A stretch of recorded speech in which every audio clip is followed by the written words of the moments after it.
First of all, I just want to say, man, I'm excited to see you. I watch your videos all the time.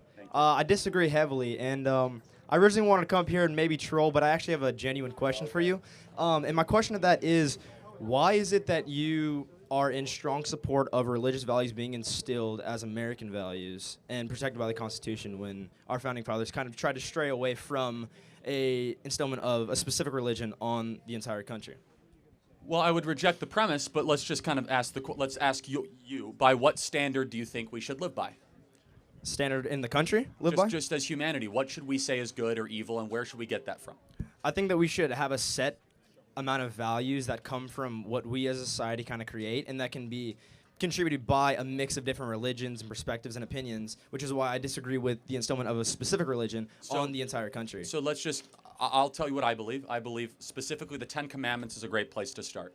What would you say are rules for life, and where do we get them from, and why should we believe them? You're asking me? Yeah.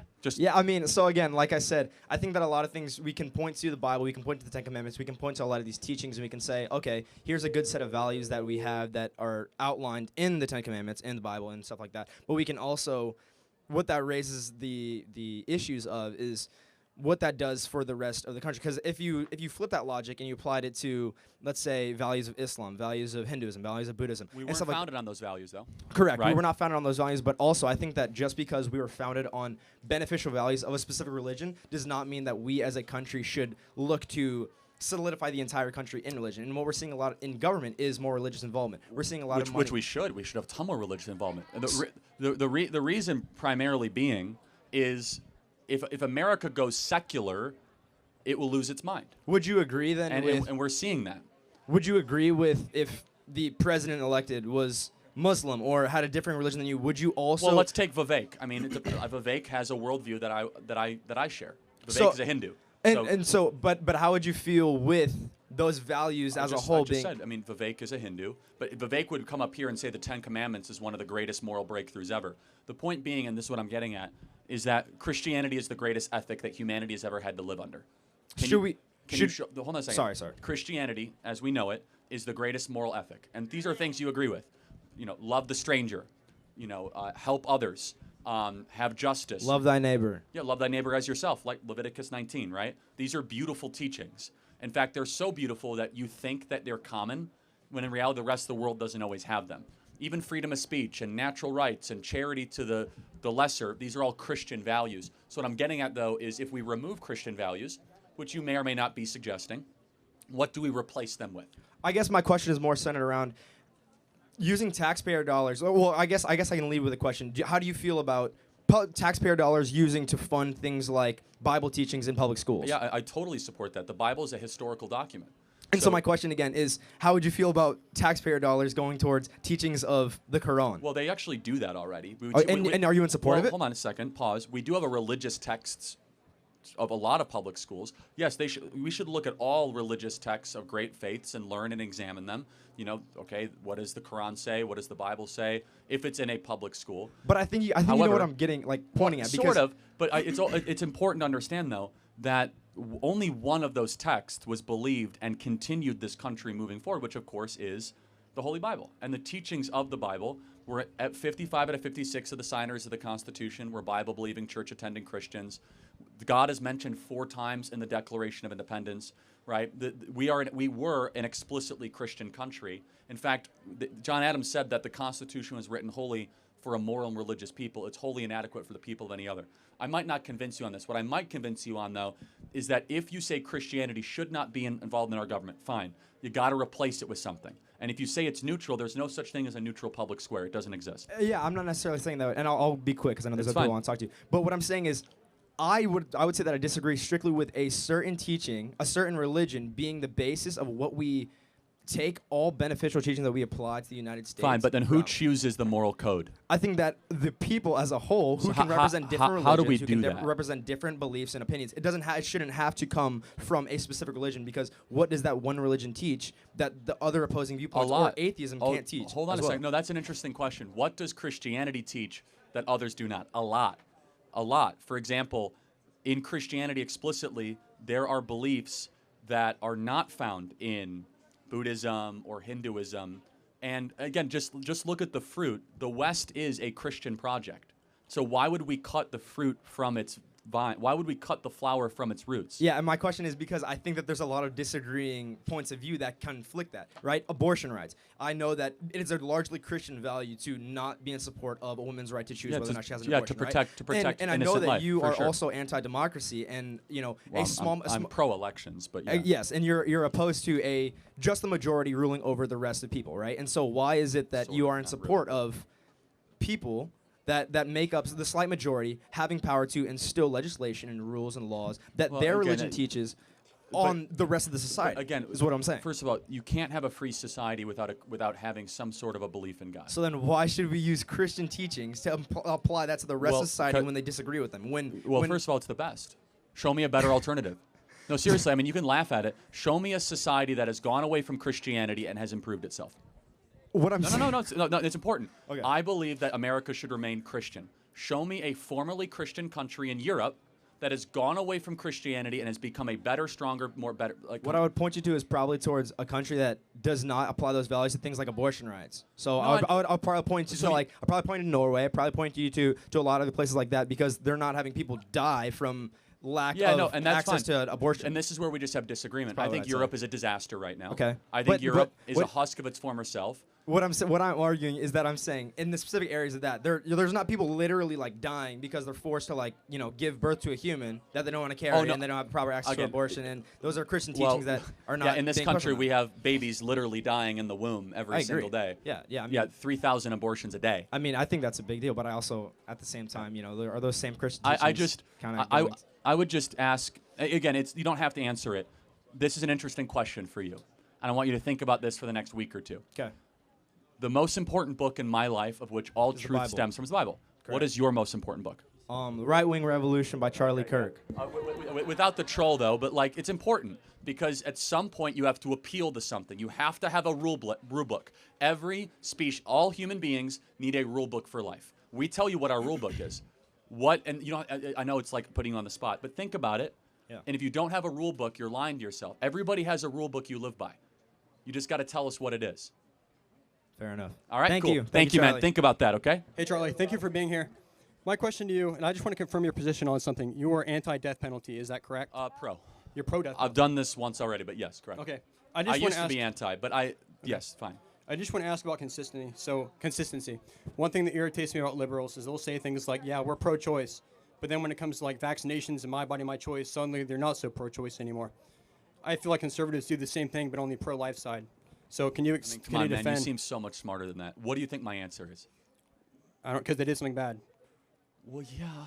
But if life is invaluable, then why do you not consider it valuable throughout the whole lifespan, not just the beginning? Because you believe in putting criminals in jail, right? Yes. Which is a taking of their rights.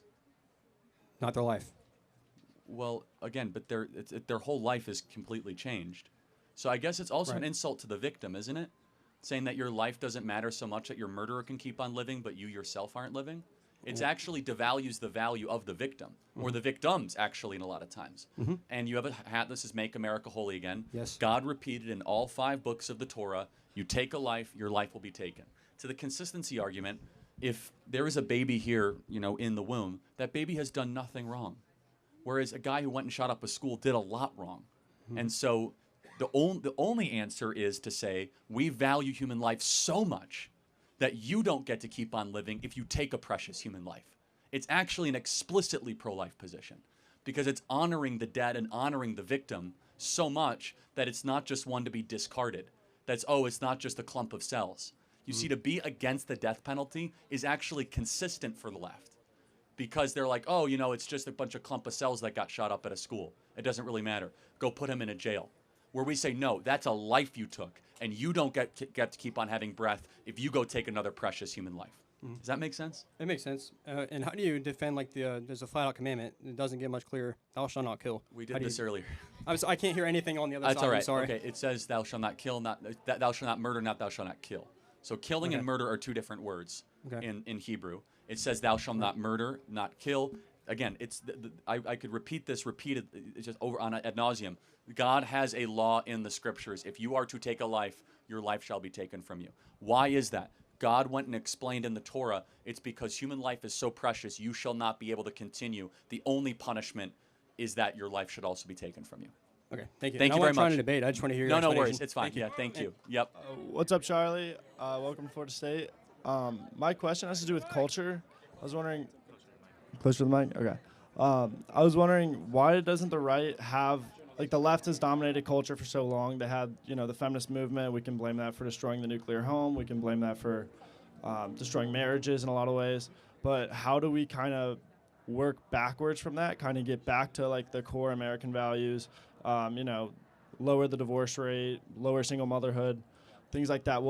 It doesn't seem to be like a practical solution that's been even attempted by the right. Well, the practical solution, we don't have to think. We need to point people to God and eventually to Jesus Christ, and that is the solution, is that people need to humble themselves before the Lord. They need to go back to church. They need to get married before they have sex. They need to stop engaging in debauchery and limitless amounts of drinking and the sins of the flesh, and understand that there's a God who loves them, that wants them to live a certain way. And it's not a matter of the feminist movement or the Black Lives Matter movement. We need a movement that is centered around spiritual, eternal principles. And yeah, make America holy again, make America Christian again. But a revival will only happen with repentance, and repentance is at odds with pride. And so we have an entire month dedicated to pride, by the way, which is you must acknowledge two things. There is a God, and we are not him. Those two things are fundamental towards having, hopefully, the humility of getting in front of your Creator, understanding that you fall short of the glory of God with the eyes on the cross and understanding the significance of what the cross is and what it means for your life. And with that will come widespread nationwide change. We are seeing some promising trends. Church attendance is slightly going up. Gen Z, especially Gen Z men, are more religious than millennial men, and it is increasing and growing. And young women, we got some things to work through. But we will not save the country just through politics. Politics is a means towards an end, a means towards liberty, but liberty is not man's idea, it's God's idea. And we are only able to experience that liberty if we are a moral and religious people. And I'll close with the statement with this, that the Constitution is incompatible with a faithless nation. You will not have a free society if the country goes atheist. You will not have a free society if the country goes secular. That sounds provocative, but it's true, is that liberty and freedom cannot coexist with a nation that does not believe in a higher power. Because eventually, you're going to want to have some form of meaning in your life, and usually that meaning is left-wing politics. And I'm not trying to pick on all those people chanting out there, because they're actually crying for help, and I mean that. Because how many of them, and I mean this, how many of them do you think go to church on a regular basis? Almost none. And that's not me picking on them. But there's a reason, because they're having a quasi-religious experience right now. They're all chanting at the same time. They feel like they're part of something bigger. They think they're fighting evil, which of course they're not. But there's a religious element to that. When America was at its best, when you didn't march in the streets, but instead you went to the church and bowed before your Creator to go find your meaning. And so when they're chanting out here, you should love on them and be like, do you believe in God? Like, have you been to church? And I guarantee almost to a person, 99% of the activist left on this campus has either a bad experience with religion, doesn't think that God loves them, doesn't think that God is good, or they're an atheist. So you fill that void with left-wing politics, because left-wing politics mirrors religion. It feels like a religious experience. So there's a thinker by the name of Emil Durkheim, which some of you guys may or may not know, who talked about what is religion. And he says the things that have in common of religion is that people will all say the same thing. They'll meet on a regular basis. They'll agree on an objective. That is the Black Lives Matter movement or the trans movement or whatever. And we should say, hey, instead of making those things your God, you should believe in the God of the Bible, the God that loved you enough to send his son to die for you so that you may live forever. Thank you so much. Appreciate it. Thank you. Charlie, it's nice to meet you. My name is Salma. Thanks for coming. As a child of a Moroccan and Peruvian immigrants who came into the U.S. legally and were in the process for 10 years, it's frustrating to see so much biased media outlets nowadays propagandizing Trump as a racist who doesn't want immigrants in this country instead of understanding he's protecting us from illegal criminals who cut in line. So to inform the liberals behind us protesting to get racists off campus, or people listening right now, what would you say are the long-term or short-term consequences of mass illegal immigration on social services and the economy? Yeah, I mean, it will flood schools, flood hospitals, but even more than that, it's the destruction of the rule of law. And it's an insult to your family that followed the law. Your family Thank came here you. the right way Yeah. and filled out the paperwork and waited your turn. You did not cut in line. Yeah. So we have to make a decision. Are we going to be a country that follows and honors the rules or rewards rule breakers? And we teach our kids at 2 years old, rule breakers get punished. Don't cut in line. Wait your turn. Yet when it comes to immigration, we act as if it's something totally different. We want people like your family to come here the right way, legally, not breaking in line and then all of a sudden getting rewards because of that. Oh, my bad. I'm sorry. What's up, Charlie? So I am a second-year master's student in student affairs, and I see you got an anti-DEI shirt on, so this is about to get good. I personally believe in DEI. I think that actually helps with creating inclusivity within PWIs and predominantly white institutions. And I also believe that, I go to FSU, that's where I go at. But I also believe that this is the reason why I wanted to get into student affairs, because I believe that with the DEI being present within our campuses, we actually are able to build inclusivity for students who are first gen, for minoritized students, for veteran students who are coming onto these campuses and actually being able to feel like they have somewhere for them on campus. As well, I understand the counter argument, but I'm gonna let you go first. I'm sorry. Well, instead of debating DEI, why don't you define it further so we can make sure we're talking about the same thing? Got you. So diversity, equity, and inclusion. I know what that means. Okay, my fault, my fault. I would say DEI stands for didn't earn it, but that's a separate issue. Ooh, didn't earn it. You been working on that? Type. So yes, a lot of people think that, and in that regards, which is a counter argument to it. But I honestly believe that the fact that you got to this point where you was already unrepresented on these campuses already shows that you did actually earn to get those fundings, did actually earn to get that inclusivity tailored to you. Because the fact that you even made it to the campus where a lot of people in disproportionate communities don't make it a lot out of, at least you can have is a place on campus where you feel included at. That would be my argument. Yeah, so I don't know what DEI looks like on this campus. So I can't speak to that. Let's try to find some common ground. Okay. Do you think people should be hired based on their race or their competency? I don't think that. I think they should be race. Which one? My fault. I'm sorry. My fault. I think that they should be hired based off their competency, not their race. We totally agree, right? Okay. So what DEI does in practice, not in theory, is it focuses on race more than competency. And Okay. That is our concern. Okay. And so what I want, and you seem, very passionate about a lot of things, and you obviously have skills. For your life, I want you always to be judged on the content of your character, not the color of your skin, which is actually, as you know, Martin Luther King gave this big speech, and yeah, I know, but he is an ideal. I agree with this sentence for sure. Where DEI says no, we're actually going to care more about skin color than competency. Mm-hmm. And so what we want is an America based on merit, America based on how hard you work, an America based on what you bring to the table, not just what you look like. I got you, and I understand that as very well, and I think that that's a profound position to have with it. And No, you're good. Yeah. and I know you gotta go, so No, you're good. Keep going. Okay. So my last thing is, and I'll make it short because we aren't going to agree on that, but agree on the whole anti-DEI act movement. But I will say that Drake or Kendrick Lamar, who won? I like Kendrick Lamar. I'm not a rapper guy, but I would say at least the only thing I know about this is the anti-pedophile thing, which I support completely. Okay. So the fact he goes after Drake for being No, you can't say that. Sexy songs for you, baby. You know what I'm saying? Go Drake. I don't know a single song between either of them. All I know is that if you even engage in pedophile stuff, you're no go. So, Type. but can we both agree though Yes. that the less we talk about race as a country, probably better. That if we look at people as human beings first and not race. I agree with that. Okay, we can agree. agree. Thank you, man. God bless you. Thank you.